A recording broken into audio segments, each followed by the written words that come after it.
आज आंगन में पूछे 10th के मैथमेटिक्स में तुम लोग को एपी अर्थमेटिक प्रोग्रेशन समानांतर श्रेणी चल रहा है पार्ट 20। तो ये है क्वेश्चन नंबर 13। प्रश्नावली कितना है जी छोड़ दिया है, देखो तो 5.2 पार्ट 20 क्वेश्चन नंबर 13।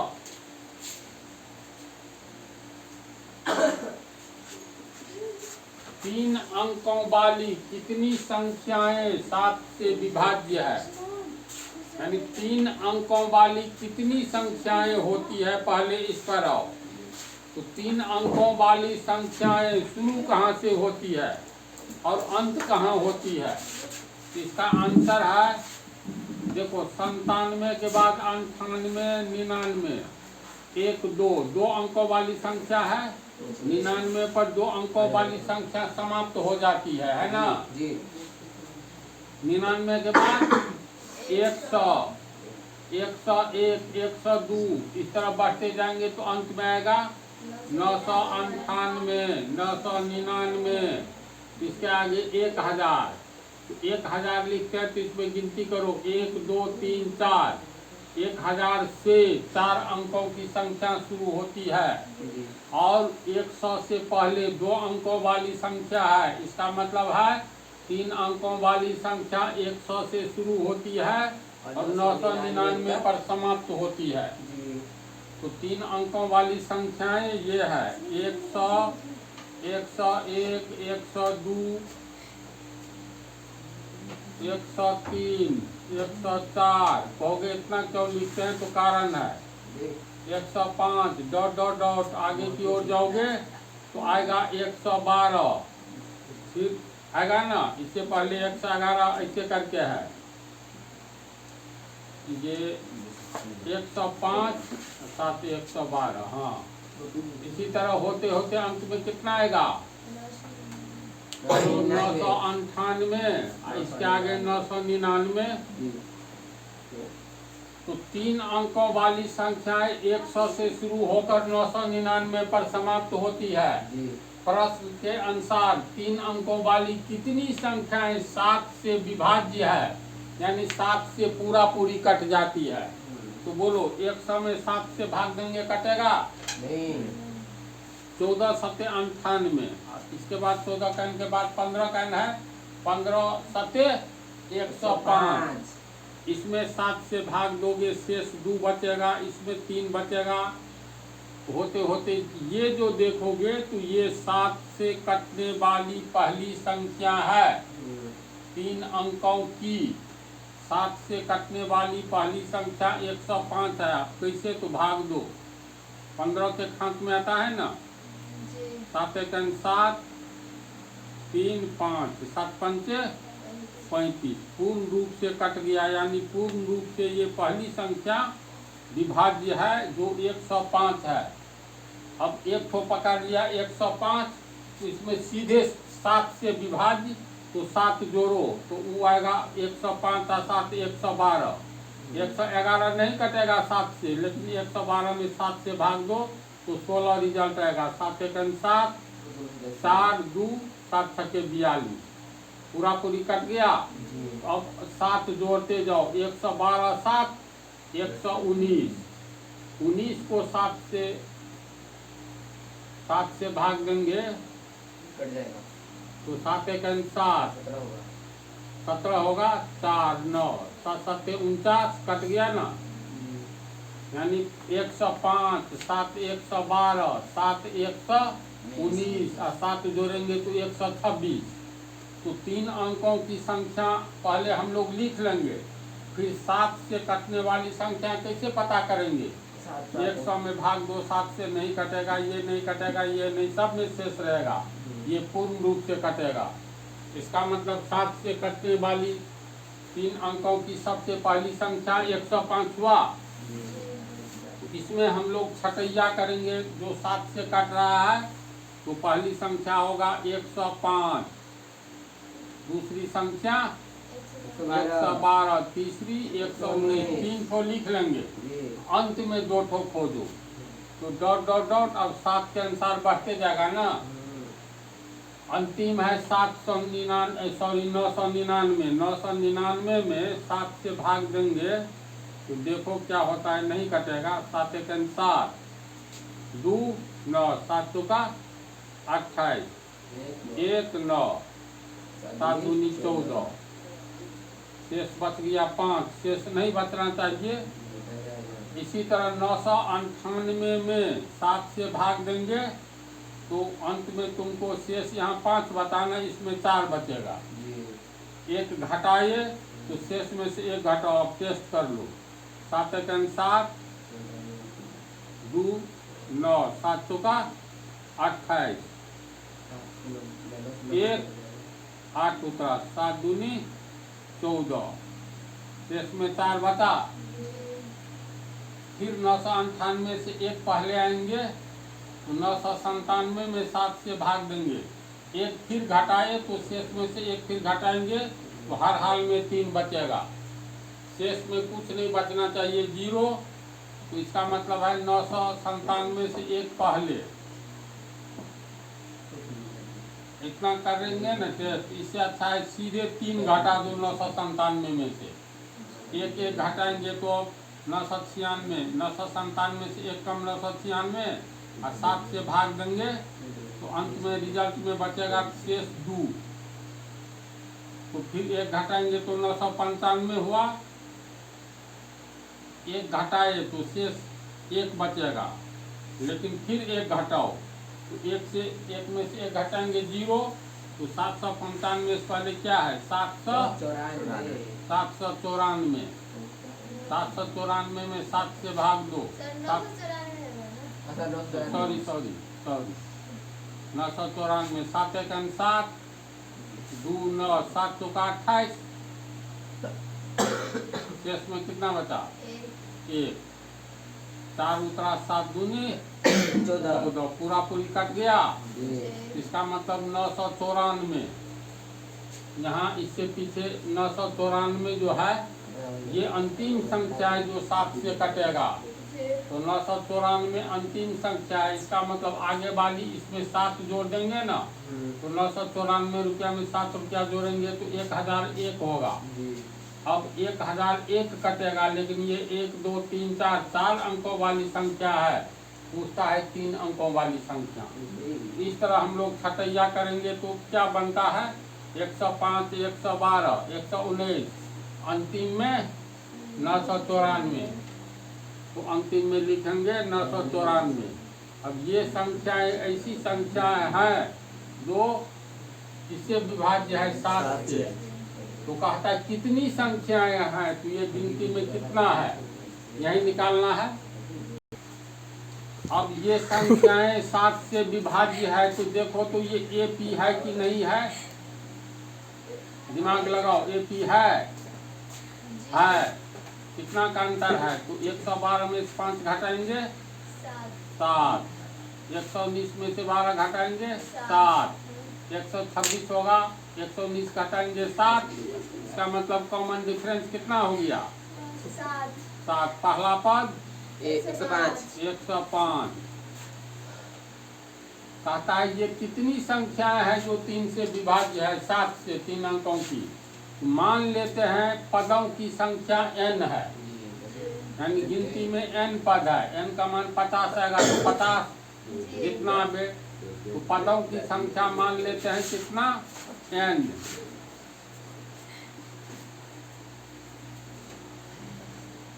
यानी पदों की संख्या n है जो 7 से विभाज्य है। तो n का ये अब फार्मूला क्या है, माना कि पदों की संख्या n, लेकिन ये कौन सा पद है अंतिम पद। अंतिम पद को nवां पद कहते हैं। तो ये nवां पद को an लिखते हैं। n का वैल्यू कितना है 994। फार्मूला n बराबर a plus n minus 1b बराबर ये होता है ना n का फार्मूला बराबर 994। अब वैल्यू बैठाएंगे a बराबर 105 प्लस n माइनस 1 डी का मान 7 बराबर 994 प्लस 105 बराबर के आगे जाएगा तो माइनस 105 होगा, तो ये हट गया। ये गुना 7 आगे में जाएगा तो बटा में आएगा, ये भी हट गया।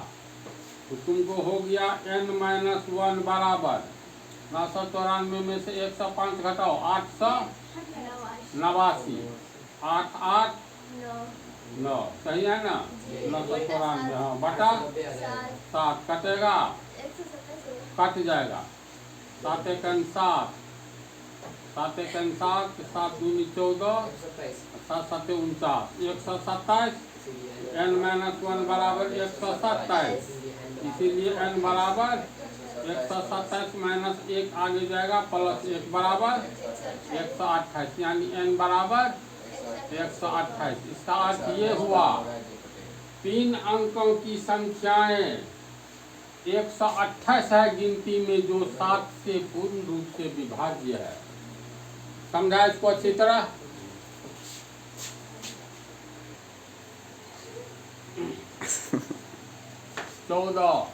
क्वेश्चन नंबर 10 और 250 के बीच में 4 के कितने गुणज हैं? तो सबसे पहले बतला दे गुणज का क्या अर्थ होता है। तो जैसे तुम लोग को कहे 1 का गुणज, ध्यान से देखो 1 का गुणज क्या होगा,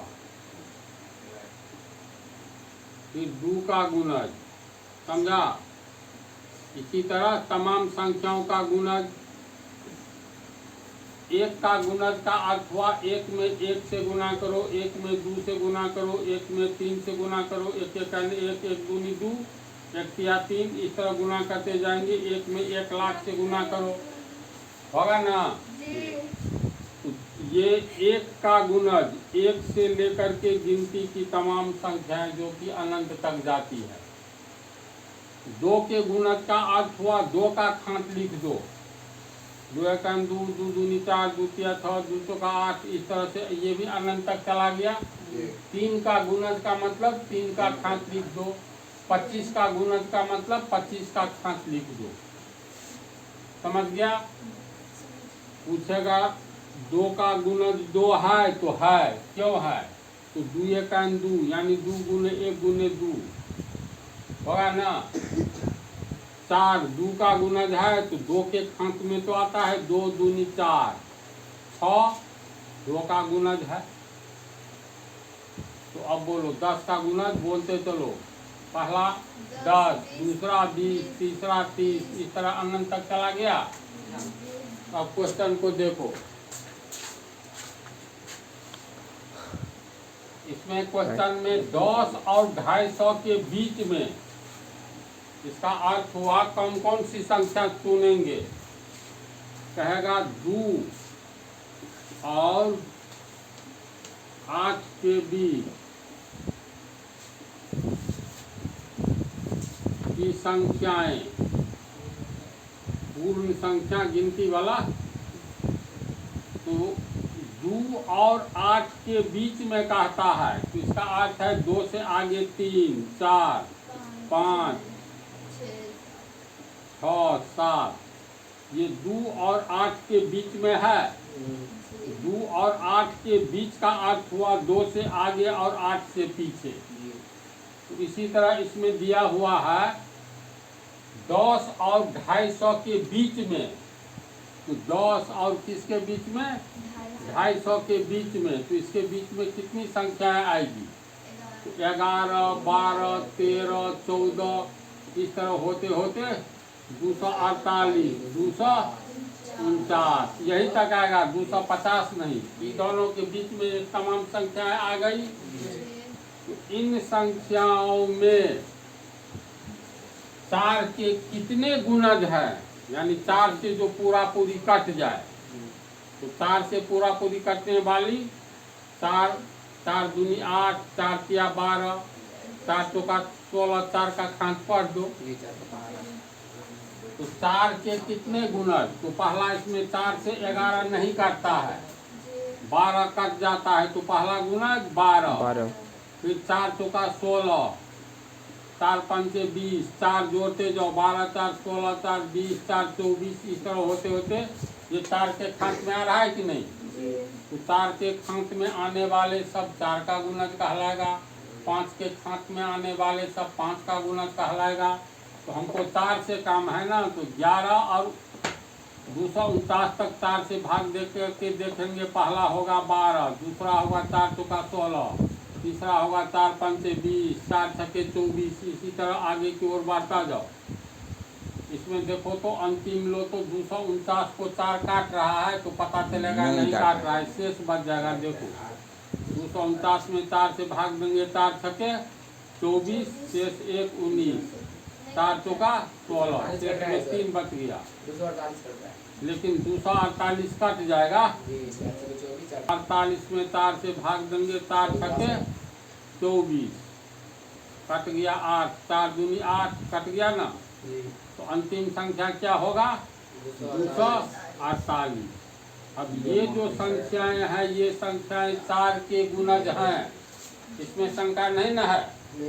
तो कह रहा है जो 10 और 250 के बीच में 4 के कितने गुणज हैं? तो ये 12 से शुरू होता है, 248 पर समाप्त होता है, लेकिन 4 के अंतर पर चलता है। 12 4 16 4 20 4 24, कॉमन डिफरेंस कितना हो गया? 16 में से 12 घटाएंगे 4, 24 में से 20 घटाएंगे 4, 20 में से 16 घटाएंगे।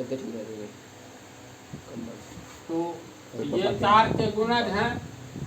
अब कहता है कितने हैं 4 के गुणज, तो इसको गिनती करेंगे तो बीच वाला सब लिखना होगा। दिन बीत जाएंगे, रात बीत जाएंगे, अगर 1 करोड़ दे दे तो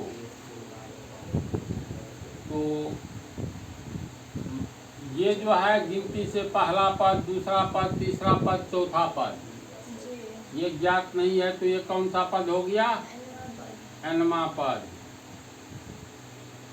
मान लेते हैं, माना कि दिए गए यह एपी है, दिए गए एपी में या 4 से कटने वाली 10 एवं 50 के 250 के बीच पदों की संख्या n है, यानी n पद है इसमें गिनती में। तो पदों की संख्या कितना मान लेंगे? n। अंतिम पद तो nवां पद है, पदों की संख्या 55 है, मान लो कि ये 55वां पद है। तो nवां पद को क्या लिखेंगे? an लिखेंगे। ये nवां पद को हम लोग an कहते हैं। तो an अंतिम पद दिया है 248। 248 फार्मूला इसका होता है a प्लस n-1d बराबर 248।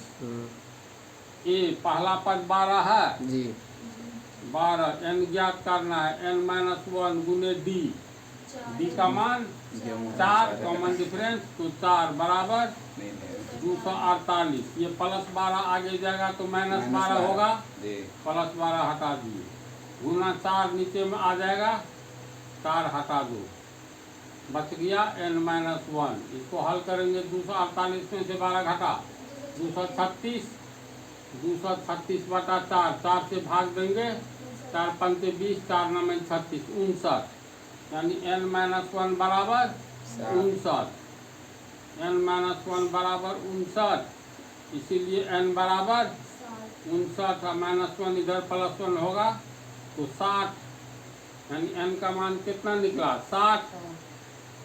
तो माना कि पदों की संख्या इसमें n है, यानी पद है, ये 60वां पद हो गया।